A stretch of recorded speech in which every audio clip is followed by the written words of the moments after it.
रितु? सुनिए जी, साबूदाना, फलीदाना, काजू बादाम सारे मेवे खत्म हो गए हैं और व्रत में रोज मुझे फलाहार बनाना पड़ता है, इसलिए आप ध्यान से मार्केट से लेते आइएगा आप। हाँ रितु, ले आऊंगा मैं। शाम को दुकान से जल्दी आना जी आप। हम साथ में मंदिर जाकर जोड़े से पूजा करेंगे माता रानी की। अच्छा ठीक है। बेटा प्रकाश, क्या हुआ माँ? बेटा नैना से बात करा दे मेरी, बहुत दिन हो गए बात नहीं हुई है उससे मेरी। क्या माँ जी, कहाँ बहुत दिन हो गए? अभी पिछले हफ्ते ही तो आप दीदी से बात कर रहे थे, मैंने अपने कानों से सुना है। हाँ बेटा, पूरे हफ्ता भर हो गए, उसका फोन नहीं आया है। माँ, नैना का फोन नहीं आया है तो आप ही फोन लगा लीजिए ना उसे। वैसे भी मैंने आपको मोबाइल दे रखा है ना माँ, कि आप मुझे बार बार परेशान न करें। हाँ माँ जी, आपकी ये आदत मुझे बहुत गंदी लगती है। जब भी ये दुकान जाने को निकलते हैं आप पीछे से टोक लगा देती है इन्हें, इसलिए तो आजकल इनका धंधा भी कुछ मंदा सा चल रहा है।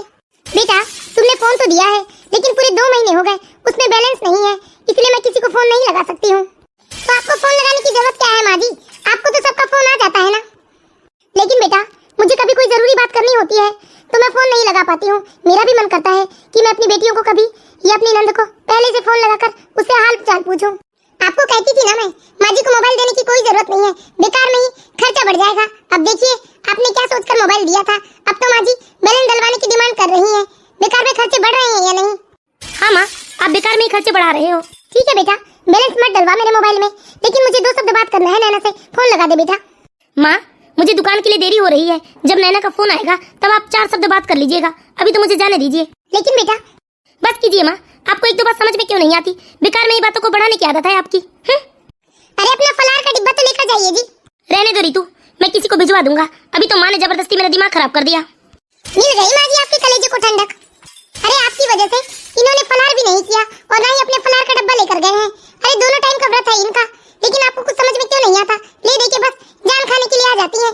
अरे 4 दिन फोन क्या नहीं आया बेटी का, आप तो गाना गाने लगती है। बताइए क्या बात करनी है आपको, मैं ही बात करवा देती हूँ। मैं नैना से कह रही थी बेटा कि अभी जो कुछ दिनों की छुट्टियां लगेगी उसमें वो मायके आ जाती। बहुत दिन हो गए उसे देखा नहीं है मैंने, और बच्चों की भी बहुत याद आ रही है मुझे। वाह माँ जी, ये कौन सी बात हुई? अरे छुट्टियां लगी नहीं और बस अपना डेरा बांधो और मायके पहुंच जाओ। जरूरी है क्या कि हर छुट्टी में बस अपने मायके चली जाओ? बहू मैं तो इसलिए बोल रही थी क्योंकि छुट्टियां लगने वाली है। मानती हूँ कि छुट्टियां लग भी गई तो क्या छुट्टियां अपने ससुराल में नहीं बिताई जा सकती क्या? मुझे देखिए, मैं कितनी ही छुट्टियां अपने ससुराल में बिता देती हूँ। हमेशा आप अपनी बेटियों के बारे में ही सोचते रहते हैं, कभी अपने बेटे के बारे में भी सोचिए। और वैसे भी बार बार जब आपकी बेटियां आती है मायके तो इनका खर्चा भी तो बढ़ जाता है, थोड़ा ये भी तो सोचा कीजिए आप।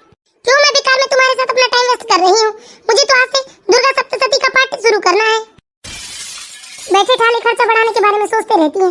बहू ने मेवा मिष्ठान लाने को कहा तो मेरे बेटे ने मुस्कुराते हुए से हाँ कह दिया, लेकिन मेरे मोबाइल का 200 रुपए का बैलेंस डलवाने में उसे रोना आता है, जबकि हर महीने मेरी पेंशन का 5000 रुपए मेरा बेटा ही रख लेता है। अरे मेरे हाथ में 1000 रुपए भी नहीं देता, कहता है इस उम्र में मेरा क्या खर्चा। अरे कुछ ना सही मेरे मोबाइल में बैलेंस डलवा दे। नैना सही कहती थी कि माँ अपने पास भी कुछ रुपए बचा कर रखो, कोई भरोसा नहीं बेटा कब बदल जाए। और प्रकाश भी पूरी तरह से बदल गया है रितु के आने से।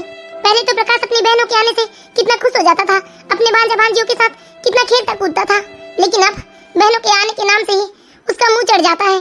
माँ जी फोन बज रहा है, लगता है नैना दीदी का फोन आया है, आकर बात कर लीजिए। सोचा था जल्दी से जाकर पाठ करने बैठ जाऊं, लेकिन नहीं, ये माँ जी और उनकी बेटियों ने तो नाक में दम कर रखा है मेरे। कोई भी काम इनकी वजह से कभी जल्दी खत्म नहीं होता। लीजिए माँ जी बात कर लीजिए नैना दीदी से। हेलो नैना बेटा। हाँ मम्मी, कैसी है मम्मी आप? यहीं खड़े होकर सुन तो लो, क्या बात कर रही हैं ये दोनों माँ बेटी। बेटा कितने दिन हो गए तुमने फोन नहीं लगाया अपनी माँ को? हाँ माँ, बैलेंस खत्म हो गया था इसलिए नहीं लगाया। वैसे आज मैं ये बताने को फोन की हूँ मम्मी कि मैं अभी जो कुछ छुट्टियां लग रही है ना 4-5 दिनों की, उसमें घर आ रही हूँ बच्चों को लेकर। ये तो बहुत ही खुशी की बात है बेटा, ऐसी कौन सी बात है जिसमें माँ बेटी इतनी खुश हो रही है? ठीक है मम्मी, रखती हूँ मैं। क्या हुआ माँ जी, नैना दीदी आपको कोई खजाना दे रही है क्या, जितना खुश हो रहे हैं आप? नहीं बहू, वो नैना बोल रही थी कि वो छुट्टियों में आ रही है, बस इसी बात से खुश थी मैं। अगर खुशियाँ मनाकर हो गया हो तो सुनिए जरा, मैं दुर्गा जी का पाठ करने जा रही हूँ। जब तक मैं ना आऊँ तब तक आप यहीं सामने बैठना, कोई आएगा का ध्यान रखना, और जब तक मैं ना आऊँ तब तक रसोई में जाकर खाना पीना मत निकालना। लेकिन बहू मुझे तो बहुत भूख लगी है, सुबह मैंने नाश्ता भी नहीं किया था। अरे 2 घंटे की तो बात है, भूख से मर नहीं जाओगी। वैसे भी इतना बड़ा नवरात्रि का 30 त्योहार चल रहा है, और ऐसे में बिना पूजा पाठ किए मैं आपको खाना नहीं दूंगी। लेकिन बहू आरती तो सुबह ही हो गई है ना, और रही बात पाठ की तो पाठ तो दोपहर में तुम थोड़ी देर से भी शुरू कर सकती हो, पहले मुझे खाना दे दो बहू। वाह माँ जी, आपका खाना बहुत जरूरी है, लेकिन मेरा पाठ जरूरी नहीं है। अरे माता रानी से डरिए, आपको उनकी सेवा से ज्यादा अपने पेट की चिंता है, इसलिए चुपचाप बैठ जाइए यहाँ। जब मैं पाठ खत्म करके आऊंगी तो खुद ही मैं आपको खाना दे दूंगी। अरे अरे 4 घंटे भूखी नहीं रह सकती है माँ जी। और हम जो व्रत कर रहे हैं पूरे दिन भर का, अरे कैसे करते होंगे इतना कठिन व्रत। तुम व्रत तो कर रही हो बहू, लेकिन तुमने तो सुबह ही फलाहार कर लिया है। बेचारी उमा देवी भूख से तड़पती हुई अपनी बहू के पाठ खत्म होने का इंतजार करने लगती है। हे माता रानी, अपनी कृपा दृष्टि बनाए रखना माता रानी। हमारे घर में सुख शांति और समृद्धि का वास हो माता रानी। हम दोनों पति पत्नी ने आपका व्रत दोनों टाइम का रखा है माता रानी। हम दोनों पति पत्नी पर अपनी कृपा दृष्टि बनाए रखना माता रानी। हमारे घर में खूब धन दौलत की वर्षा करना माता रानी। बड़ी धूमधाम से मैं अपने घर में कन्या भोजन करवाऊंगी माता रानी। उसके बाद मंदिर में भंडारा भी करवाऊंगी। बहू भूख लगी है, खाना दे दे मुझे।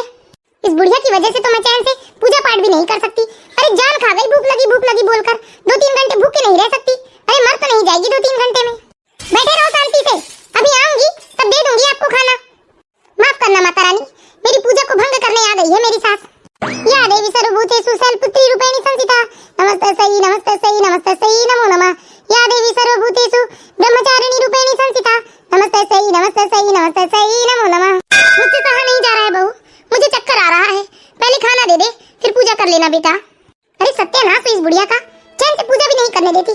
क्षमा करो माता रानी, आती हूँ इस बुढ़िया को खाना देकर। क्या है माँ जी, क्यों इतनी मेरी जान खाते हो? मैंने कहा था ना कि मैं थोड़ी देर में आकर खाना दे दूंगी। शांति से नहीं बैठ सकती क्या? मुझे खाना दे दे बेटा, बहुत चक्कर आ रहा है मुझे। उसके बाद तू कर लेना पूजा पाठ। बताओ, ये माता रानी से बड़ी हो गई है, पहले इन्हें खाना दे दूं, उसके बाद माता रानी की पूजा करूं। मैंने अभी खाना नहीं बनाया है, हम दोनों का तो उपवास है, इसलिए मैंने फलाहार बनाया है। लाकर दे देती हूँ साबूदाने की खिचड़ी। लेकिन बहू, मेरे तो दांत भी नहीं है, साबूदाने की खिचड़ी तो मुझसे चबाई भी नहीं जाती। तो मैं क्या करूं? मैंने नहीं बनाया है खाना। अगर रात की रोटी होगी तो वही दे दो बहू, और रात की रोटी ना हो बहू तो 2 केले ही दे देना, केले से भी पेट भर जाता है। अच्छा, आपको मैं केले सेब खाने के लिए दे दूं? अरे ये केले सेब आपको देने के लिए नहीं आए हैं घर में, हम उपवास हैं इसलिए हमारे लिए आए हैं। देखती हूँ रोटी होगी तो लाकर दे देती हूँ। जो माता रानी भाव की भूखी है उसे काजू बादाम हलवा पूड़ी का भोग लगाती है बहू, और जो खाना चाहती है उसे सूखी रोटी भी नसीब नहीं होने देती मेरी बहू। लो माँ जी, ले जाकर अपने कमरे में खा लो, यहाँ बैठकर मत खाना वरना सोफा गंदा हो जाएगा। ठीक है बेटा, दे दो मुझे, मैं अपने कमरे में ले जाकर खा लूंगी। ऐसी कैसे भूख लगती है इन्हें? अरे मेरा तो उपवास है, मैं भी 2-4 केले खा लेती हूँ, उसके बाद पाठ करने बैठ जाऊंगी। जिज्जी, अरे आओ सुमन, बैठो। जिज्जी आपका व्रत है क्या? हाँ सुमन, मैंने तो दोनों टाइम का व्रत रखा है। और तूने? नहीं दीदी, मैंने तो एक ही टाइम का व्रत रखा है। अरे हमारे यहाँ तो इन्होंने भी दोनों टाइम का व्रत रखा है। हम तो माता रानी की खूब सेवा करते हैं। ये तो बहुत ही अच्छी बात है दीदी, माता रानी अपनी कृपा दृष्टि आप लोगों पर हमेशा बनाए रखेंगी। सुमन, तुम्हारे घर में किस किस का व्रत है? वैसे तो मैंने ही व्रत रखा है जिज्जी। मम्मी जी बोल रही थी कि मैं भी व्रत कर लेती हूँ, लेकिन मैंने उन्हें चिल्लाया कि इस उम्र में आप व्रत मत कीजिए, बल्कि खूब पूजा पाठ कीजिए और पेट भर खाना खाइए। एक तेरी सास है सुमन, जो कितना पूजा पाठ और उपवास करने वाली है, और एक मेरी सास है जिसे तो 24 घंटे बस खाना ही नजर आता है। अरे नहीं जिज्जी, मम्मी जी तो बता रही थी कि तुम्हारी सास भी पहले खूब पूजा पाठ और उपवास किया करती थी, लेकिन अब वो बीपी शुगर की वजह से रोज दवाइयाँ लेती है, इसलिए उपवास करना बंद कर दी है। मम्मी जी बता रही थी आज मुझे सुबह, और उन्हें शुगर भी तो हो गया है ना। अरे क्या बताऊं, बीपी है, शुगर है, सब तो है, पर मुंह में कंट्रोल हो तब ना। बस पूरे टाइम तो उनका मुंह और पेट खाना ही मांगते रहता है। अब उनकी उम्र भी हो चली है ना जीजी, भूख भी लगती होगी उन्हें। अच्छा उनकी बात छोड़ो, बेकार में मुझे टेंशन आ जाता है, और मेरा उपवास है, मुझे बिल्कुल भी गुस्सा नहीं करना है।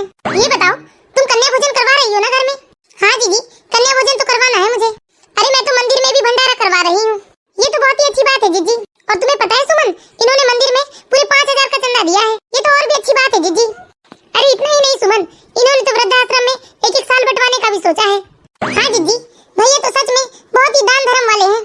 इनका तो क्या ही कहना सुमन, अरे बहुत ही धार्मिक प्रवृत्ति है इनकी, हमेशा दान पुण्य करना तो इनके स्वभाव में ही है। ये तो जब भी मंदिर जाते हैं ना कुसुम, बिना दान किए घर वापस नहीं आते। अब आपको क्या हो गया माँ जी, यहाँ क्यों आकर खड़ी हैं आप? बहू, प्रकाश को फोन करके बता देना मेरी बीपी की दवाइयाँ खत्म हो गई हैं। हाँ आप अपने कमरे में जाइए, मैं भी बता दूंगी इन्हें फोन करके। 2-4 दिन दवाई नहीं खाएंगी तो मर नहीं जाएंगी। यहाँ तो दवाई खत्म होते देरी नहीं और आकर खड़ी हो जाती है ये।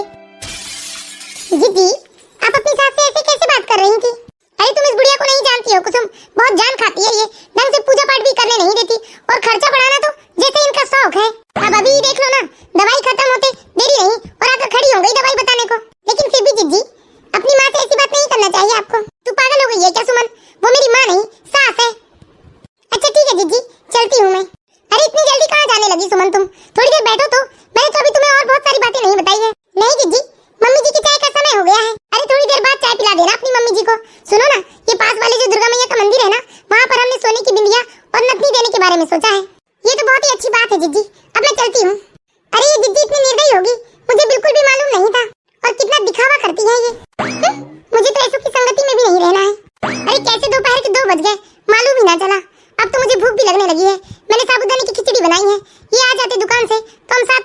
लेते। बहू, मेरी दवाई के लिए बताया क्या तुमने?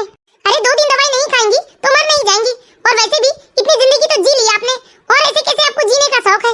बहू, एक दो तुम्हारी पुरानी साड़ी हो तो दे दो मुझे। देखो मेरी साड़ी कई जगह से फट चुकी है। क्या माँ जी, अभी पिछले साल ही तो मैंने आपको 4 साड़ी दी थी ना। अरे ऐसे कैसे कपड़े पहनते हैं आप कि आपकी साड़ी इतनी जल्दी फट जाती है? हमारी साड़ी देखिए, 10-10 साल हमारी साड़ियों को कुछ नहीं होता। बहू, मेरे पास तो गिनती की 4 ही साड़ियाँ हैं जिसे मैं रोज धोती और पहनती हूँ, इसलिए मेरे कपड़े जल्दी फट जाते हैं। और तुम्हारे पास तो 100 से भी अधिक साड़ियाँ हैं, तुम तो हमेशा बदल बदल कर पहनती हो, इसलिए तुम्हारे कपड़े जल्दी नहीं फटते। ठीक है माँ जी, अभी तो महीना 15 दिन आप काम चला लीजिए। अभी दिवाली की सफाई के दौरान मैं जब अपनी अलमारी की सफाई करूंगी तब आपको 2-4 साड़ियाँ दे दूंगी, पर अभी तो आप जाइए अपने कमरे में, क्योंकि ये भी फलार करने आते ही होंगे। ऐसा ना हो कि आपकी डिमांड सुनकर इनका दिमाग खराब हो जाए। बस पीछे ही पड़ी रहती है ये बुढ़िया, तो ये दे दो वो दे दो। अरे आप आ गए जी दुकान से, मैं तो आप ही का रास्ता देख रही थी। हाँ रितु, आ गया मैं दुकान से। जाओ जल्दी से फलार लेकर आ जाओ, बहुत भूख लगी है मुझे। प्रकाश, प्रकाश बेटा। अभी माँ को क्या हो गया? वैसे तो मेरा इतना दिमाग खराब है, ढंग से धंधा पानी भी नहीं हो रहा है। कहाँ गिर गया मेरे कान का पैंच? मिल नहीं रहा है, कब से ढूंढ रही हूँ। इन आंखों में भी अच्छे से दिखाई नहीं पड़ता अब मुझे। क्या हुआ माँ? अरे दुकान से आते देरी नहीं और आप आवाज लगाने लगती हैं। बेटा जरा देख तो, मेरे कान का पैंच कहीं गिर गया है। बहुत देर से ढूंढ रही हूँ लेकिन मुझे अच्छे से दिखाई नहीं पड़ रहा है। ये रहा आपका कान का पैंच, लेकिन ये तो टूट गया है। अरे बेटा, ये पैंच तो टूट गया है, मुझे दूसरा पैंच लेवा दे बेटा। ये क्या बात हुई माँ जी? फिर से आप खर्चा बढ़ाने की बात कर रहे हो, और इस उम्र में आपको कान के झुमके पहनने की जरूरत नहीं है। आपने अपनी जिंदगी के इतने सारे साल कान में पहने हैं, नाक में पहने हैं, फिर भी आपका मन नहीं भरा। जो अभी इस उम्र में आपको कान के झुमके पहनना है कि डंडी टूटी नहीं और बस दूसरा पेंच बुलवाने लगे। हाँ माँ, आप कितना परेशान करते हो हमको। सही तो कह रही है रितु, अब इस उम्र में आपको ये कान के झुमके पहनने की जरूरत क्या है? आप चलिए जी, चलकर फलार कर लीजिए, बेकार में अपना दिमाग खराब मत कीजिए। माँ जी का तो बस यही काम है। कैसी बनी थी जी ये साबूदाने की खीर? बहुत ही स्वादिष्ट बनाया है रितु तुमने, मजा ही आ गया। बहू ने जानबूझकर मुझे साबूदाने की खिचड़ी बताई थी, क्योंकि खीर बताती तो मैं खीर खाने को मांग लेती ना। और बहू तो मुझे इतना महंगा काजू बादाम वाला खीर दे नहीं सकती थी, इसलिए उसने रात की बासी रोटी दे दी मुझे। सुनिए जी, हम भंडारा मंदिर में कौन से दिन करवाएंगे? अरे नवमी के दिन करवा लेंगे रितु। सुनिए ना जी, ये जो माता मंदिर है ना, वहाँ की माता रानी के लिए मैंने सोचा है हम लोग एक सोने की बिंदिया, सोने का नाथ और सोने का झुमका भी चढ़ाएंगे माता रानी को, और साथ ही बहुत ही सुंदर लाल साड़ी चढ़ाएंगे चुनरी के साथ। हाँ रितु, ये तो बहुत अच्छा आइडिया है। हाँ जी, मैंने तो आज सुमन को बता भी दिया कि हम लोग ये सब चढ़ाने वाले हैं। हमारी पूरी सोसाइटी में किसी ने भी इतना महंगा भेंट नहीं चढ़ाया है माता रानी को। सिर्फ हम ही लोग हैं जी जो नवरात्रे में माता रानी के ऊपर इतने रुपए खर्च करते हैं। हाँ रितु, ये तो बात सच है। अरे बुआ जी आप? हाँ बेटा, इस बार तो मुझे लेने नहीं आया। बुआ जी, मुझे फुर्सत नहीं थी, दुकान में अकेले ही संभालता हूँ। अब पापा तो रहे नहीं, पहले पापा दुकान में बैठ जाया करते थे, तब मैं आपको लेने चला जाया करता था। हाँ बेटा, इसीलिए तो मैं खुद ही आ गई, वरना हर साल तो मेरा भाई मुझे लेवैया भिजवाया करता था नवरात्रे में। हम लोग हर साल नवरात्रा बहुत धूमधाम से मायके में ही मनाते थे बेटा शुरू से। हाँ बुआ जी, लेकिन अब पापा जी नहीं रहे ना, इसलिए हमने भी रीति रिवाज में बदलाव कर दिया है। पहले की बात अलग थी बुआ जी, अब तो सभी क्या रीति रिवाज में बदलाव हो चुका है, इसलिए मैंने इन्हें कहा था कि रहने दीजिए, बुआ को लेने मत जाइए। ठीक है ना बेटा, मैं आ गई।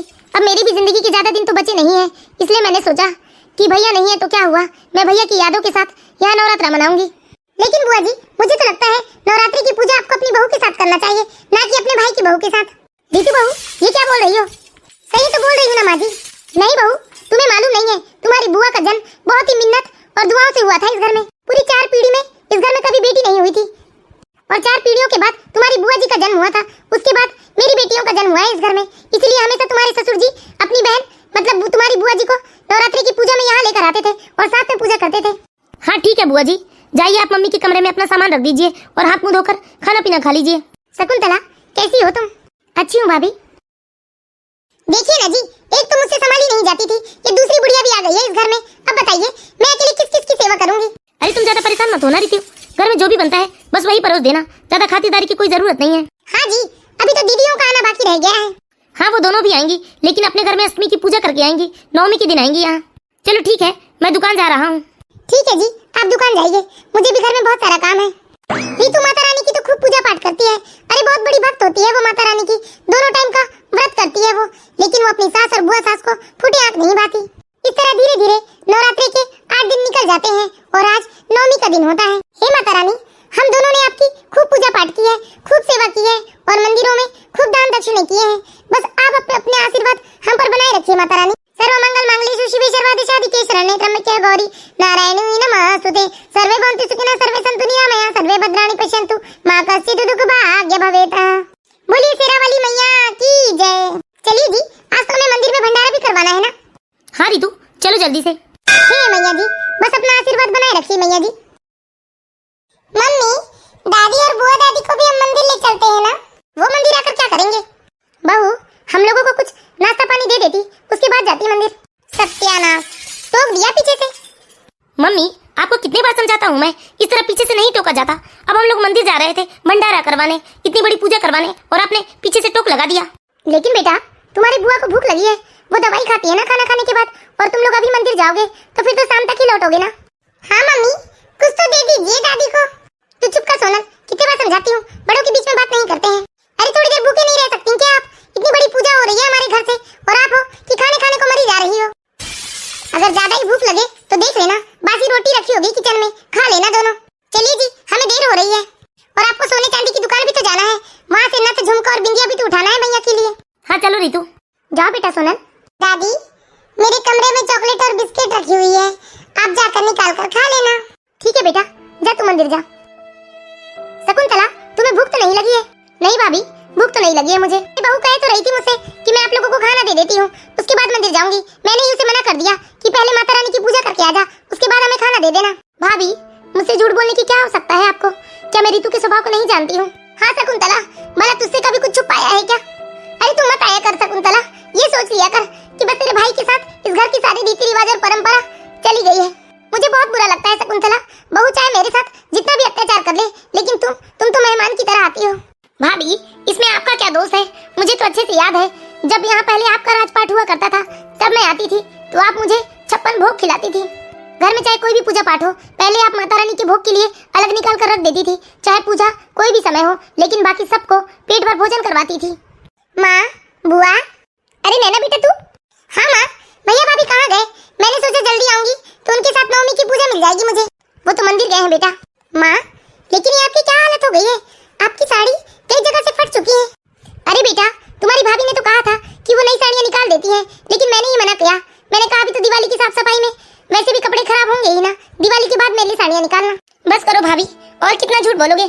मम्मी, आपको मुझसे झूठ बोलने की कोई जरूरत नहीं है।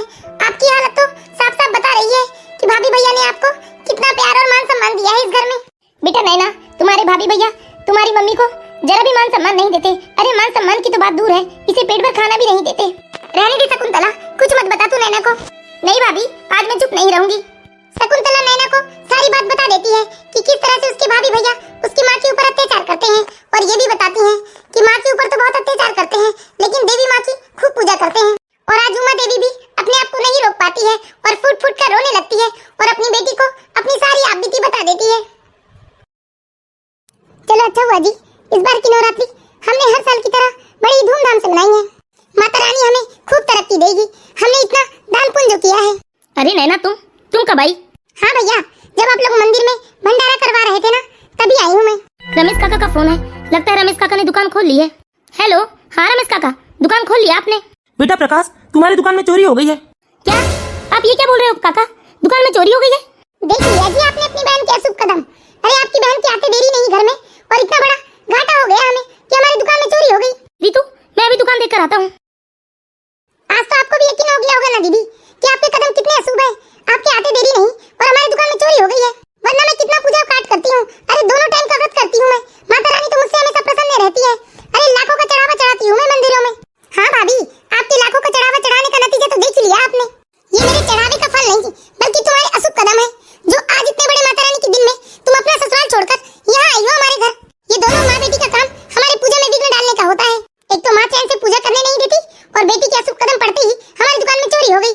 बहू, मुझे जो बोलना है वो बोल लो। देखो मेरी बेटी को कुछ मत कहो। नैना, तुम कुछ मत कहो बेटा अपनी भाभी से, जाओ तुम अपने ससुराल लौट जाओ। सब कुछ बर्बाद हो गया रितु, दुकान का एक एक सामान चोरी हो गया रितु। मैंने दिवाली के लिए पूरी दुकान को माल से भर दिया था, लेकिन मुझे एक बात का बहुत आश्चर्य है कि दुकान में तो ताला टूटा भी नहीं है, और ना ही कहीं से किसी के आने जाने का कोई निशान है। फिर सारा सामान गायब कैसे हो गया? आप उसकी चिंता मत कीजिए जी, लेकिन सबसे पहले अपनी बुआ और अपनी बहन को इस घर से निकालिए। इन्हीं के अशुभ कदम की वजह से आज ऐसा हुआ है हमारे साथ। और रही बात दुकान की, तो तो वो फिर से भर जाएगा। मैं इतनी पूजा पाठ करती हूँ, माता रानी हमेशा हमसे प्रसन्न नहीं रहेगी। वाह भाभी भैया, मंदिर में जाकर आपने हजारों भक्तों को भोजन तो करा दिया, लेकिन घर में भूखी बैठी माँ को रोटी रोटी के लिए तरसा दिया।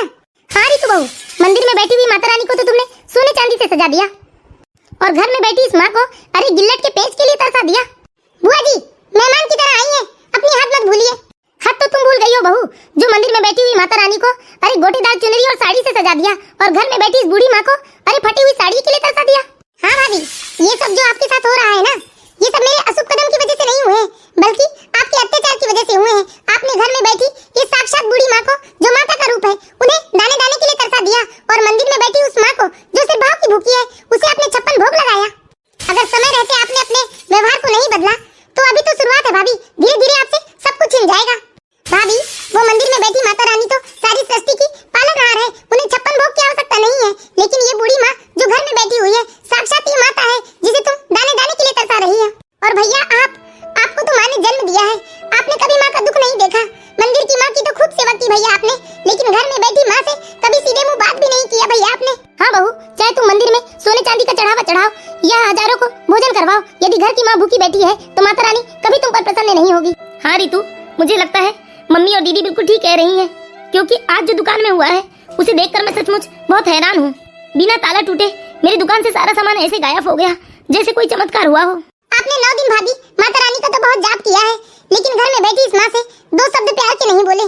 सोचिए भाभी, यही सब आपकी संतान आपके साथ करेंगे तो आपको कैसा लगेगा? हाँ नैना दीदी, मुझे लगता है कि तुम बिल्कुल ठीक कह रही हो। मैंने हमेशा मंदिर में बैठी हुई माँ की सेवा की है, हमेशा उन्हें खुश करने की कोशिश की है, लेकिन मैंने तो कभी जाना ही नहीं कि सचमुच में मंदिर में बैठी वो माँ मुझसे प्रसन्न है या नहीं। और घर में बैठी ये भूखी माँ जो भोजन के लिए तरस रही है, मैंने उन्हें कभी भोजन नहीं दिया। जो मुझे बता सकती है कि वो मेरी सेवा से प्रसन्न है या नहीं, उनकी सेवा मैंने कभी नहीं की नैना दीदी। हाँ नैना, तुम उम्र में हमसे छोटी जरूर हो, लेकिन आज तुमने हमें जिंदगी का बहुत बड़ा पाठ सिखा दिया। मुझे माफ कर दीजिए माँ।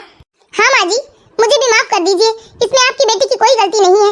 मैंने ही हमेशा आपके बेटे को आपके खिलाफ भड़काया है, आपके साथ बुरा व्यवहार करने के लिए मजबूर किया है। माँ, माफ कर दीजिए मुझे। हाँ मेरे बच्चों, मैं तुमसे नाराज जरूर हो सकती हूँ, लेकिन तुमसे मुंह नहीं मोड़ सकती, क्योंकि पुत कपूत हो सकता है किंतु माता को माता कभी नहीं हो सकती। मैं आप सभी माता रानी के भक्तों से विनती करती हूँ कि चाहे मंदिर में बैठी उस माँ की सेवा करो या न करो, उन्हें भोग लगाओ या न लगाओ, लेकिन घर में बैठी अपनी माता की खूब सेवा करें, उन्हें पेट भर खाना खिलाएं, क्योंकि मंदिर में बैठी वो माता रानी तो केवल भाव की भूखी होती है। सही कहा भाभी आपने, मंदिर में बैठी माता रानी तो हमारे अच्छे कर्मों से प्रसन्न होती है। तो देख लिया ना दोस्तों, आज मैंने जो गलती की है वो गलती आप लोग तो नहीं कर रहे हैं। अगर जाने अनजाने में आपसे गलती हो भी गई होगी तो समय रहते अपनी गलती को सुधार लीजिए दोस्तों। आप सभी माता रानी के भक्तों को नवरात्र पर्व की हार्दिक शुभकामनाएं, और इसी तरह की मोरल स्टोरीज देखते रहने के लिए प्लीज हमारे चैनल बालाघाट की बेटी को